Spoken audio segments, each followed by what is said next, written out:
So the next item that we have is, some of you know that I've been working with the golf course to try to figure out what are ways that we can, again, if the golf course itself can turn a profit, it'll be able, this is where we get to paying back the loan sooner, Mr. Hayes. Because, right now we borrowed money to purchase the property, and we're borrowing money for the work that we've done on the golf course, and we're going to borrow, as a part of that, you guys approved $2 million to go into the course itself. That was $1.6 million on the course itself, with another about $400,000 worth of improvements. Along the way, we've come up with some ways that we actually think we can get a higher return on our investment. And that one of those ways is to engage a company called TopTracer to have an interactive electronic driving range.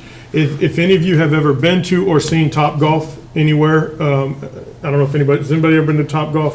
You guys look like a bunch of golfers now. TopGolf is basically, it's where they use technology to track the way the ball goes. The technology that's used for TopGolf is developed by a company called TopTracer. So if you ever watch golf on a Sunday afternoon and you see they hit the ball and then you see this digital arc of the ball going and landing, and it tells you exactly how far it went, all of that is done with the technology that we're talking about bringing to our golf course right here. And so I'm not going to bore you with their whole presentation, but there's several different things that they do. But this is the real key. So when we look at our golf course, we know that we're going to be playing golf. And so the question about how many golf carts, so that's 64 golf carts that 64 golf, whatever it is we just purchased. That's how many teams are going to be on the golf course at any given time. But there are other ways that we can generate revenue out there. Sometimes, like in our golf courses around here, they have driving ranges. People just go hit driving range balls, and that's what they do. But in a lot of places, they use this type of technology or this type of attraction to bring people out after hours. And so when the sun goes down, the golf course dies. What we want to do is bring in TopTracer to have our driving range be an actual after-hours attraction location as well. And the way that it works is they end up building there's a cover that actually goes over the golf course with an area on the end that it's like a little tiki place where they can get either sandwiches, pizzas, drinks, that kind of stuff. And you can actually rent these spaces out for parties and games. And they have all sorts of different, so what happens is inside the space, there's these computer screens, and when you hit the ball, it tracks where your ball goes.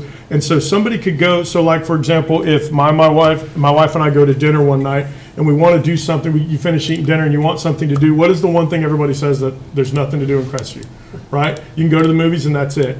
And so what this would do is this would provide an opportunity for us to go over there, you rent that space, you sit there for a little while, you hang out, and you can play golf. And the way they do it is you can, people who actually want to get better at golf, they can do that with it.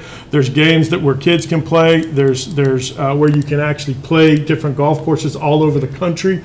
So like if you wanted to pay a super fancy golf course somewhere up in the north, you can actually do that digitally on this. They can track it through their iPhones. It provides for them an opportunity to basically compete against people all over.